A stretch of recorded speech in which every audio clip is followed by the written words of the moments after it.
Shalom, shalom, everybody. It's your brother Yaqub, back from a restful Sabbath. Praise all praises to the Most High, and ready to talk to y'all a little bit about. This is part 2 to the video that I put up last. The one I put about not leading with things, leading with yourself. But the whole premise of this whole thing is basically just lessons that I learned in life the hard way. And the last one was a rebuke on myself for leading in. Basically, when I would get to meet people, get to know people, sometimes I would make the mistake, especially on social media, because I never do it in real life. But on social media, I would go from my profile and I would contact the person in their inbox, and the first lead line would be greetings such and such or whoever. This is blankety blankety blank.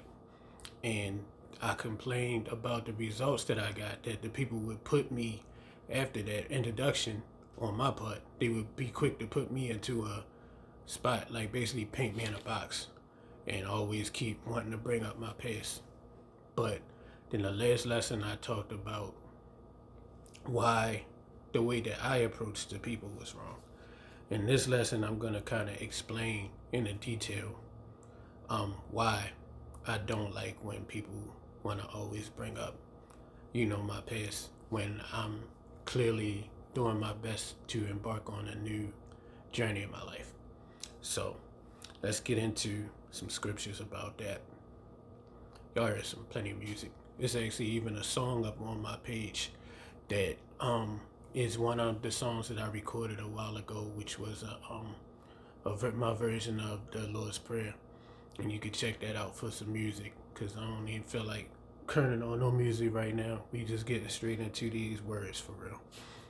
If that's alright with everybody. Like I said, you can always go back, click on that alpha the post, and that's a whole song for y'all. So let's get into these words. This is Sirach Ecclesiastes, chapter 26, verse 28. It says, "There be two things that grieve my heart, and the third maketh me angry. A man of war that suffereth poverty." And we see a lot of that, like a lot of the veterans that went and fought for the country or whatever, and see them in bad state and don't look like they getting much care taken of them. So that was going on even back then. The second one is men of understanding that are not set by. Like, you might have a person who's wise, but nobody really want to hear what they talking about. Nobody want to hear what they got to say. And that's pretty much a lot of us that might be out here speaking the real truth of the Bible versus the pretty lessons that they give in church, what I like to call dessert messages, like a message that make you feel good, but it doesn't inspire any real change in you. It doesn't really make you aspire to be a better person. And I'm not knocking every church, because I done been in a couple back in my day that didn't made me turn around from being on the way to go do something I had no business, and I heard a certain particular message being spoken, and made me think twice, or made me chill out, even if it was only temporarily, but I did chill out. So there are some messages being spoken in some churches that are right, but the large majority, like those great big churches that's full to the brim, a lot of times they not speaking what thus saith the scriptures for real. They saying stuff that they know will make people feel good, so that they can continue coming back and continue feeding them for real. But we not here to talk about that today either. We here to talk about this particular thing right here. And the third one, it says, men of understanding that are not set by, and one that returneth from righteousness to sin. Yahuwah, the Most High, prepares such an one for the sword. So do y'all understand that it's saying a person that returneth from righteousness to sin, the Most High prepares a sword for that person. Like, that's a very serious offense in his eyes. Let's get it out of the Good News Translation just for clarity's sake. There are two things that make me sad, and a third that makes me angry. A soldier who has become poor, intelligent people who are not respected, and a righteous person who returns to evil. Yahuwah will punish such a person with death. Now let's go to Proverbs 26:11. As a dog returneth to his vomit, so a fool repeats his folly. Good News Translation one more time. A fool doing some stupid thing a second time is like a dog going back to his vomit. Now, in my case, I did the stupid thing more than twice. So I done been like the dog. So I'm just trying to break the cycle for real. This is, and not saying that making, not trying to discourage anybody from daydreams or anything like that. Not saying that making music or whatever is a foolish thing, but being involved in a situation that didn't profit you one time, keep going back to that same situation.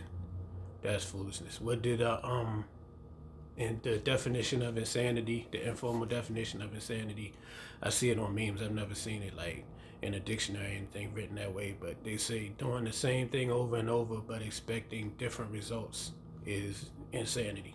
So you keep doing the same thing, keep involving yourself with the same group of people or whatever, and expecting something different to come out of it. That's insanity. And I subscribe to that definition. I believe it. So I take that scripture for that. A fool doing some stupid thing a second time is like a dog going back to his vomit. Now this is Sirach, Ecclesiastes 41:8. Woe be to you, ungodly men, who have forsaken the law of the Most High Elohim. For if ye increase, it shall be to your destruction. Let's go to the Common English Bible this time. How terrible it will be for you who are ungodly, who have abandoned the law of the Most High. If you multiply, it is only to be destroyed. So you can get what they say in the world. People will build you up to tear you down. And the Bible say the same thing. The Most High in Psalm 73 it say you have put them in slippery places. And in Sirach say the road that sinners walk is smooth and paved. But let's get that one, because I don't remember the last part of it. And I think the last part was like not that the Heavenly Father wasn't making no jokes, but it was like a punchline almost. Let's get that. Sirach, the road that sinners walk is smooth and paved. Yep, Sirach 21:10. And it reads like this. This is out the Good News Translation.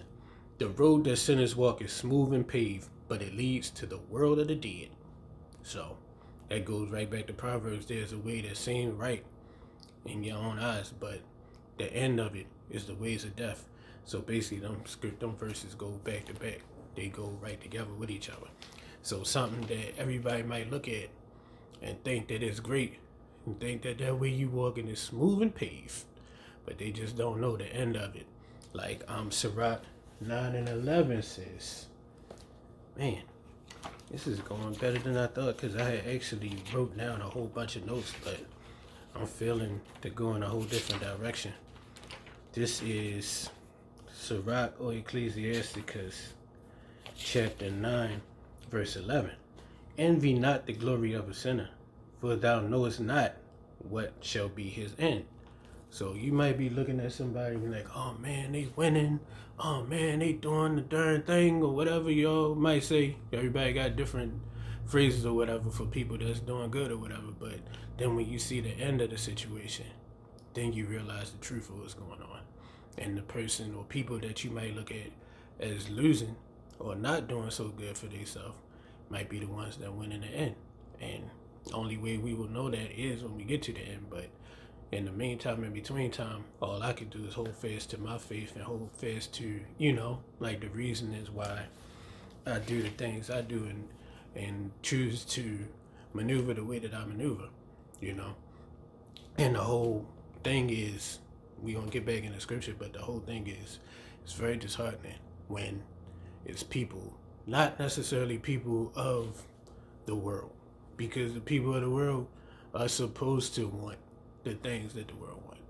But it's very disheartening when it's people who profess to be in the same truth that you in, profess to be in the same faith that you in, and it's very disheartening when they are the ones who are hinting and insinuating that maybe you should be back in the world and back doing the things that the world wants you to do, And if not insinuating that, then they just like their line of questioning and their conversation that they have with you is so carnal until it's like, wow, like I thought I left that back there and I thought over here was the supposed to be the safe place, the safe space where I can feel free about being, like all the way for the Most High, going all the way hard for the things of the Most High and the things of the kingdom, and then you got people like, oh, when the last time you talked to your boys? When the last time you talked to the guys? Like, what?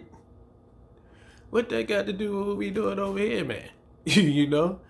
But it's like at the same time, you got to realize that people are human, but then they make you to be the bad guy or whatever when you don't feed into that. Then he's like, oh man, some people don't got no forgiveness in their hearts, and some people need to be a little bit more, forgiving or whatever.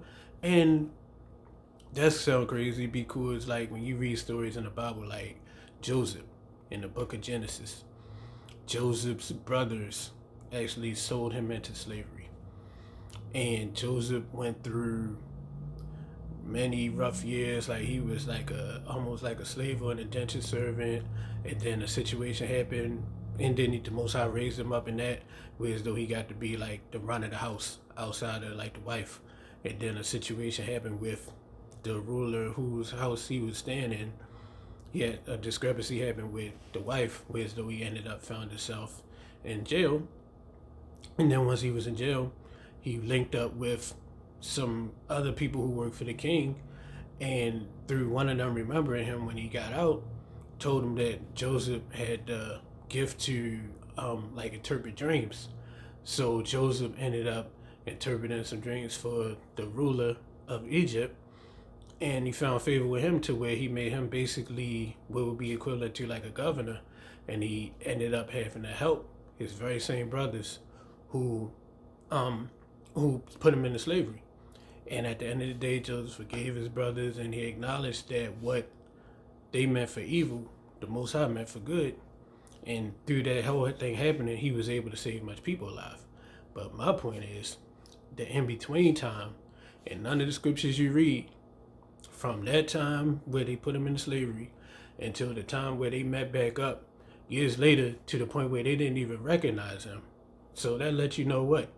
Well, can let you know a bunch of things, and a lot of my brothers and fellow people who are into the truth like I am, would always use that to let you know that the Egyptians and the Hebrews look similar because they mistook him for an Egyptian.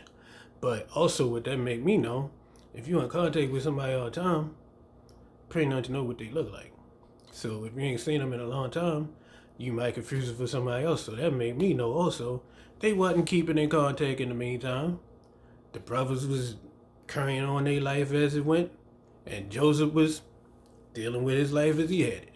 It wasn't a whole bunch of checking in. Oh, what you doing over there, boy? Oh, no, you the man, son. Oh, no, what you doing, son? And all that. It wasn't that, So it's like it don't mean that you don't have forgiveness because you choose to live your life and carry it on things the way that you choose to carry it on, and somebody else chooses to live their life as they're living it and carry on as they carry on. What did it's a meme that says forgiveness does not always require reconnection, and as long as when the ordained time that the Most High have for anybody to get the link up, as long as that goes successfully, and Joseph didn't allow his feelings for what happened to him in the past to stop him from feeding his brothers, and he even felt love for them. He wept at the sight of them. He had to leave out the room because he was so filled up with emotion from seeing them after seeing them for so long, So he still had love for them, but it wasn't the whole thing to keep hanging. Like what the scriptures say later, what communication do light have with darkness? Like what do they have in common? And the analogy that I like to use a lot of times, because I'm not up here, I don't want anybody to misconstrue what I'm saying or put extras on it and be like, oh, he's calling just crew of people or this group of people or whatever evil. That's not the point of what I'm trying to do.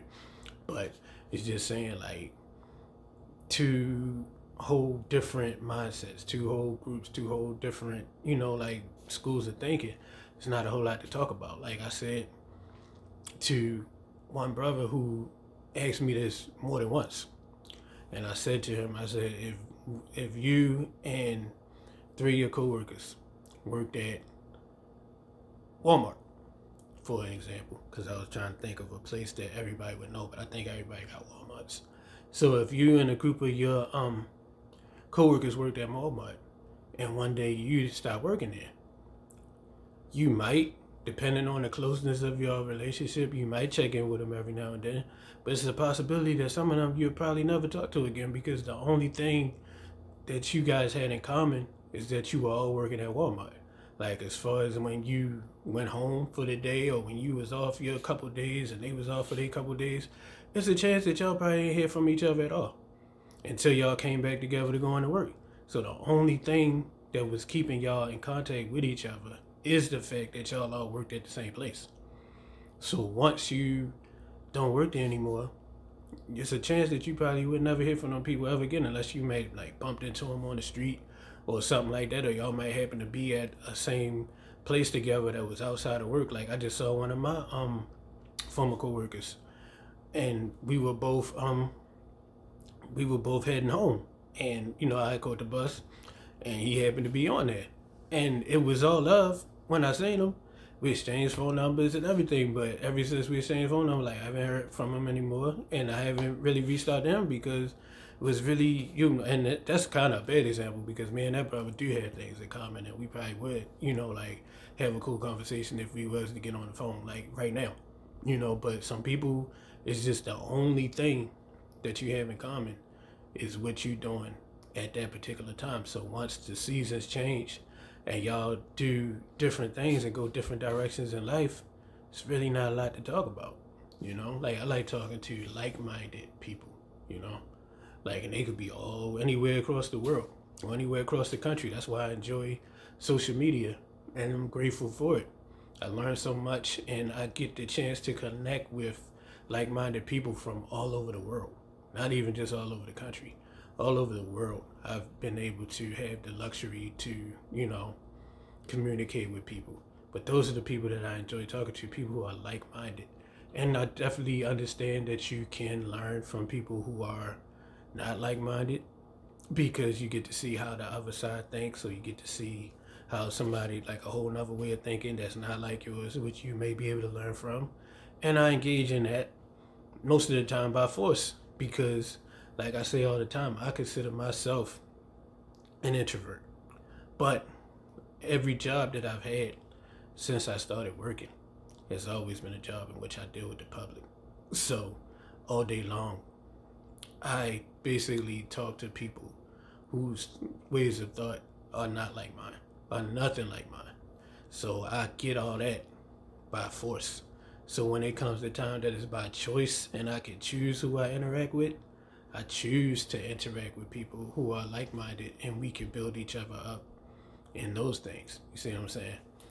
Now, that's enough for me. I think that's the most I've ever talked from my heart since I've been on here, because I know the the brothers used to always say, you go to church and the preacher talk from his heart for about an hour, and then he might bring out 3 scriptures. So I always made that my intent if I ever started speaking. And I don't consider myself, for clarity too, let's talk about that real quick, I don't consider myself as a teacher. I just consider myself someone who loves the word of the Most High. And if I can come and talk to somebody about anything, it's going to be that.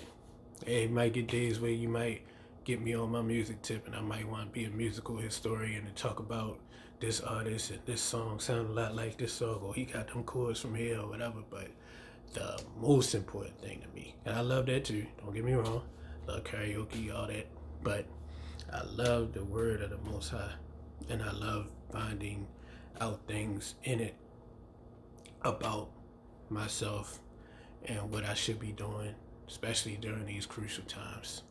And that's like my main concern. So it's like anything that kind of take me away from that. Like I said, you go to work, you got to be focused on what you're doing at work because you got to earn your daily bread. But then when you come home and you get your spare time with though you can spend it the way that you choose to spend it, I choose to spend mine on these type of things.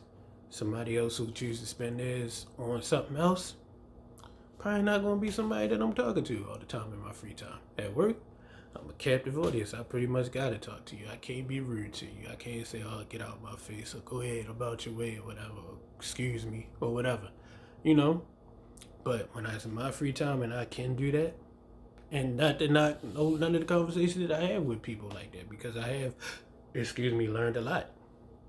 Invaluable information, things that have led me on to study and find out more things. You see what I'm saying? But it's just like, I just don't understand why somebody who is supposed to be in the same truth and walking the same path that you walking is more concerned with that and more apt to want to hear about that than to want to hear about the things of the Most High and have a conversation based on that.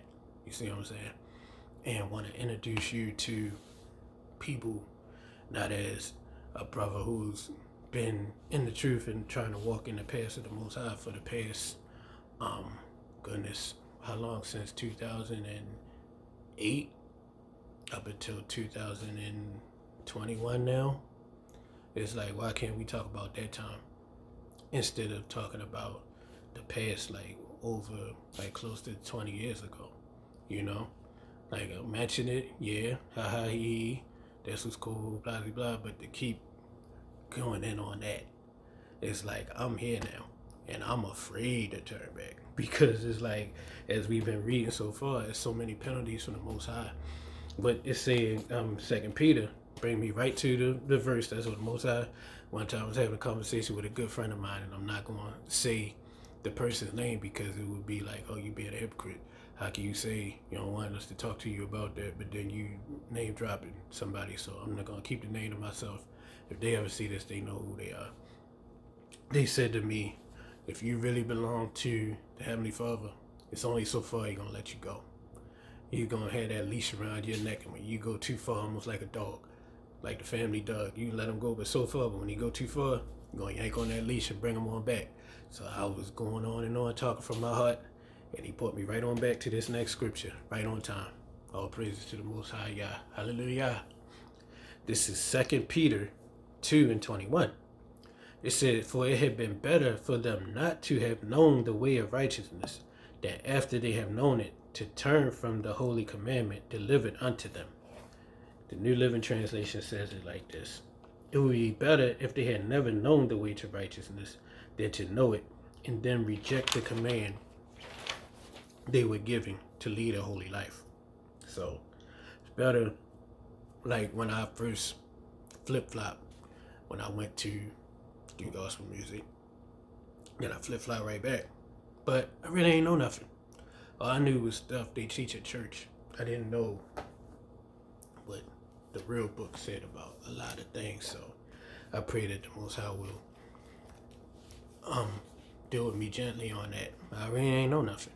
You know, like all I knew is I went from one place and I went to another place, which I thought, like I said about the whole being in the truth thing, I thought this was going to be a safe space. And I got met with just as much wild stuff, if not more wild stuff, in the gospel church world than I did in the R&B secular world. At least in the R&B secular world, people sing it to you. They saying, I'm a thug, I'm this, I'm that, girls, I'm a freak, I'm nasty, whatever.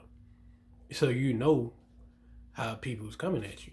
Versus you go into another place where everybody's like, oh, we love the Lord over here, we all about the Lord, we all about this, they speaking in doing that. And you thinking that this is a safe space. And then you see they doing just as much wild stuff, if not more wild stuff, than the ones that's announcing that they doing the wild stuff. And the only real difference was, you know, like when it come time to get in front of everybody, then these are the same people that's crying and falling in the floor and all that type of stuff. You know, people are people. And I'm not nobody to judge nobody. Like, I mean, at the end of the day, well, I mean, no, that's a whole nother conversation. I'm not anyone to condemn anybody. We're all supposed to judge. In church, they call it the spirit of discernment. discerning is judging. Just if anybody didn't know, we just not supposed to condemn anybody. We can't say look at somebody and be like, oh, they going to hell. Because if you read the Bible, you read the story of Saul. He basically was persecuting believers and like doing bad stuff to the believers, and he went from doing that to being like a large part of the reason why we have the New Covenant, New Testament, the second half of the Bible for real. He was a big part of that. So we can never just look at somebody and tell what their ultimate end is gonna be. So that's what we can't do, condemn. But we can look at somebody like they doing right now. Somebody just stole $5 from you. They a thief. And you're not wrong for saying that. You people think you can't say that. You can't judge him. You don't know what he was going through at home. What he going through at home don't got nothing to do with my pocket. So he's a thief. And I'm not wrong for calling him one. And don't let nobody tell you wrong for calling him one. You feel me? But back into the scriptures. This is I think we're gonna skip along a little bit, because a lot of these is like basically repeating the same thing, and that's what it's about for real. Like, out of the mouth of 2 or 3 witnesses shall the word be established. You know, and it's like when you hear it from multiple sources, multiple places, they saying the same exact thing, then you know that that's the right thing for real. But we're gonna go into the one that made me title this particular talk, and this is Psalms. In the book of Psalms, it says, he one time, because I got ahead of myself a little bit with that whole thing. We're gonna read Psalm 15 and 4, because like people will say, and I've had it said to me before in life, like I remember when my mom was in the hospital in a coma, like on her deathbed, and a guy who I thought was my friend definitely wasn't my friend. Looking back on other things that he did later on, definitely wasn't a friend of mine. But we live and we learn. He said to me, we had went out one night, like after visiting, my mom visiting hours was over and everything. She was in the hospital in DC. I live in Baltimore. And got back and hung out with him, and he said to me, stuff, I'm not gonna do his voice, but he's like, basically, I'm not gonna say his exact words either, because I hear that YouTube is a little stricter now with guidelines and talking language and all that. So he basically said, stuff sure is effed up for you to be a gospel singer, because my mom was in the hospital. And that just goes to show that he followed that whole doctrine that you give the preacher your hand, you give God your heart, and life just gonna be a walk through the cherry blossoms after that. And that's so not true. We already read that, had a whole study about if you come to serve the Most High, prepare yourself for times that you'll be put to the test. And we know that, but everybody don't know that. But this is Psalms 15, and I'm just gonna read the whole verse. It says, a Psalm of David. Yahuwah, O Lord, who shall abide in your tabernacle? Who shall dwell in thy holy hill? He that walketh uprightly, and worketh righteousness, and speaketh the truth in his heart. He that backbiteth not with his tongue, nor doeth evil to his neighbor, nor taketh up a reproach against his neighbor, in whose eyes a vile person is contemned, but he honoreth them that fear Yahuwah. He that sweareth to his own hurt, and changeth not. That's the main line I was looking for. He that sweareth to his own hurt, and changeth not. And we're going to get it out in another translation. It says, he that putteth not out his money to usury, nor taketh reward against the innocent. He that doeth these things shall never be moved. So, let's go and get it out of the thing. Let's try the New Living Translation. And it reads like this in here. Who may worship in your sanctuary, Lord? Who may enter into your presence on your holy hill? Those who lead blameless lives and do what is right, speaking the truth from sincere hearts. Those who refuse to gossip or harm their neighbors, or speak evil of their friends. those who despise flagrant sinners and honor the faithful followers of the Lord and keep their promises even when it hurts. And that's the whole key of this whole thing. I titled it in my book, Even When It Hurts. So when you say you're going to follow the Most High, and then it start getting tough times and things start going the opposite way, the way you thought they was going to go, that's even when it hurts. And that's what I'm talking about. It's like people might look at you and be like, oh, you used to have this, and now you have this. You used to be able to do this, and now you're only able to do this, so you're not able to do anything this week because it was rent week. Oh, wasn't it just better when you was just, don't you just miss it? Don't you want to go back out there? Don't you want to get back out there? Like, no. I'm right where I'm supposed to be. And if you got a problem with where I'm at, that means you don't need to be around me. Point blank and period. This is Ecclesiastes 5:4.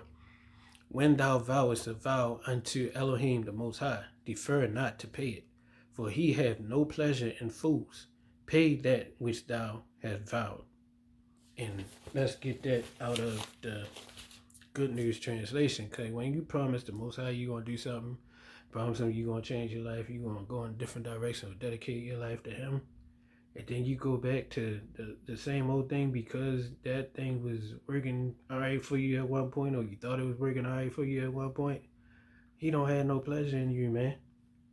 Ecclesiastes 5:4. It says, let's get it out of, let's see. The New Living Translation. When you make a promise to the Most High, don't delay in following through, for the Most High takes no pleasure in fools. Keep all the promises you make to him. It is better to say nothing than to make a promise and not keep it. So once you stand up and say you're going to do this for the Most High, it's better to not even say you're going to do it than to say you're going to do it and then do something different. Like, it's just not right. And I'm not trying to be on that side of things. You feel me? So let's see if we got anything else here that I want to bring out. Oh yeah, this is Ecclesiastes, Sirach, or Ecclesiastes 2:12. Woe be to fearful hearts and faint hands and a sinner that goeth two ways. But those who lose their nerve are doomed. All those sinners who try to have it both ways. So if you're going, I'm going to follow the Most High now, but then when stuff start getting a little funky, then you're like, oh, I can always go back to the world. I can always go put my dancing shoes on and get back up on that stage. The Most High don't respect that when you just keep flip-flopping like that, man. It's not cool, man. It's not cool. And it's like, even some people probably wouldn't even do it themselves, but they will be quick to tell you you should do it or ask you about doing it. You see what I'm saying? And with that being said, one last thing, because I was just looking at it for real before I got on here. I was looking at Job, the story of Job. I know that a lot of you probably know the story of Job, but he was saying, like, at one point, Job, it wasn't the reason that Job went through the hell that he went through. It wasn't because of anything that he did wrong. It was because he was following the Most High. He was like the devil actually pointed him out for being a great follower of the Most High. And he basically told the Most High that he bet if he took things away from him or whatever, then he wouldn't serve him the same. So the Most High allowed him to take certain things away from Job. And when his friends came around, instead of them encouraging him to keep doing what he was doing or just comforting him, they basically came up with all these different theories and all these different things to say to him, and just basically just made his situation and his condition worse instead of making it better. And this is what Job said to them in Job chapter 16. We're going to start at 1 and then go to and read on. It said, Then Job answered and said, I have heard many such things. Miserable comforters are ye all. Shall vain words have an end? Or what emboldeneth thee that thou answerest? So Job basically said to these guys, man, these are supposed to be his friends. They're supposed to be comforting him and making him feel better about what he's going through. Said, then Job spoke again. This is New Living Translation. I have heard all this before. What miserable comforters you are. Won't you ever stop blowing hot air? What makes you keep on talking? And that's my question to a lot of supposed to be so-called brothers in the truth or whatever. It's like if all you could do to encourage a brother who has come from being what the world calls on top, like in the world, to basically having no problem starting at the very bottom for the sake of the Most High and trying to work my way up on His side of things, you know? And if the only solution that brothers got to offer is going on back to the world, miserable comforters are you all, you know? So it's like, that's it, man. Just, if you can't encourage your brother to get higher in the Most High, and then also another thing, ain't always about music either. Because the Most High would give a person one gift, don't mean that's the only gift that the Most High gave that person. That's just the only gift that you know about. It's like I think about King David. King David started off, he was a shepherd boy. And matter of fact, when they came to the house, when Samuel came to the house to look at all his brothers to see who was going to be the one that the Most High was going to choose to rule over Israel, they didn't even call him back in the house from being outside with the sheep. They didn't even want him to come in to be looked at because they already had in their mind who they thought that it was going to be, you know? And then when it came to, then he progressed on. First he was a shepherd. Then he progressed on to become a warrior, and he fought Goliath. And even then, his brother Eliab asked him, what are you doing with the little... Come on, man. What are you... Sorry, somebody called me, and I thought it cut the recording off. I hate talking on the phone, unless it's certain people. But that wasn't one of the certain people. Sorry. But anyway, his brother asked him, where's the little bit of sheep that you're supposed to be watching? You know, like people just put you in a box. You went from a shepherd boy to a warrior to a king and a man after the Most High's own heart. So suppose he would have just let somebody just convince him just to stay a shepherd all his life. Or even if he would have just let somebody convince him to just be a warrior all the rest of his life. You know, he would have never reached where he's supposed to reach in the Most High. Not saying that there's nothing wrong with being content in where you are, but if you feel sometimes compelled to do something different, just don't let nobody convince you that that's all of what you can do or what you're supposed to be doing. If the Most High is telling you different and giving you signs and things, and you know, it can be backed up in the Word, you know, letting you know that He wants you somewhere else. Don't let no person, no matter who they are, to try to just quote unquote keep you in your place or keep you in a box or whatever. You see what I'm saying? Like, listen to the word of the Most High. Like, men make plans, but it's the counsel of the Most High that stands in the end. And I hope that this was a clear message, because I did this one much differently than I've done any of the other ones in the past. Hopefully this will be plain and clear. And if not, it definitely will be a third. Well, most high willing, it will be a third one where as though we talk about, because we've addressed the problem from me.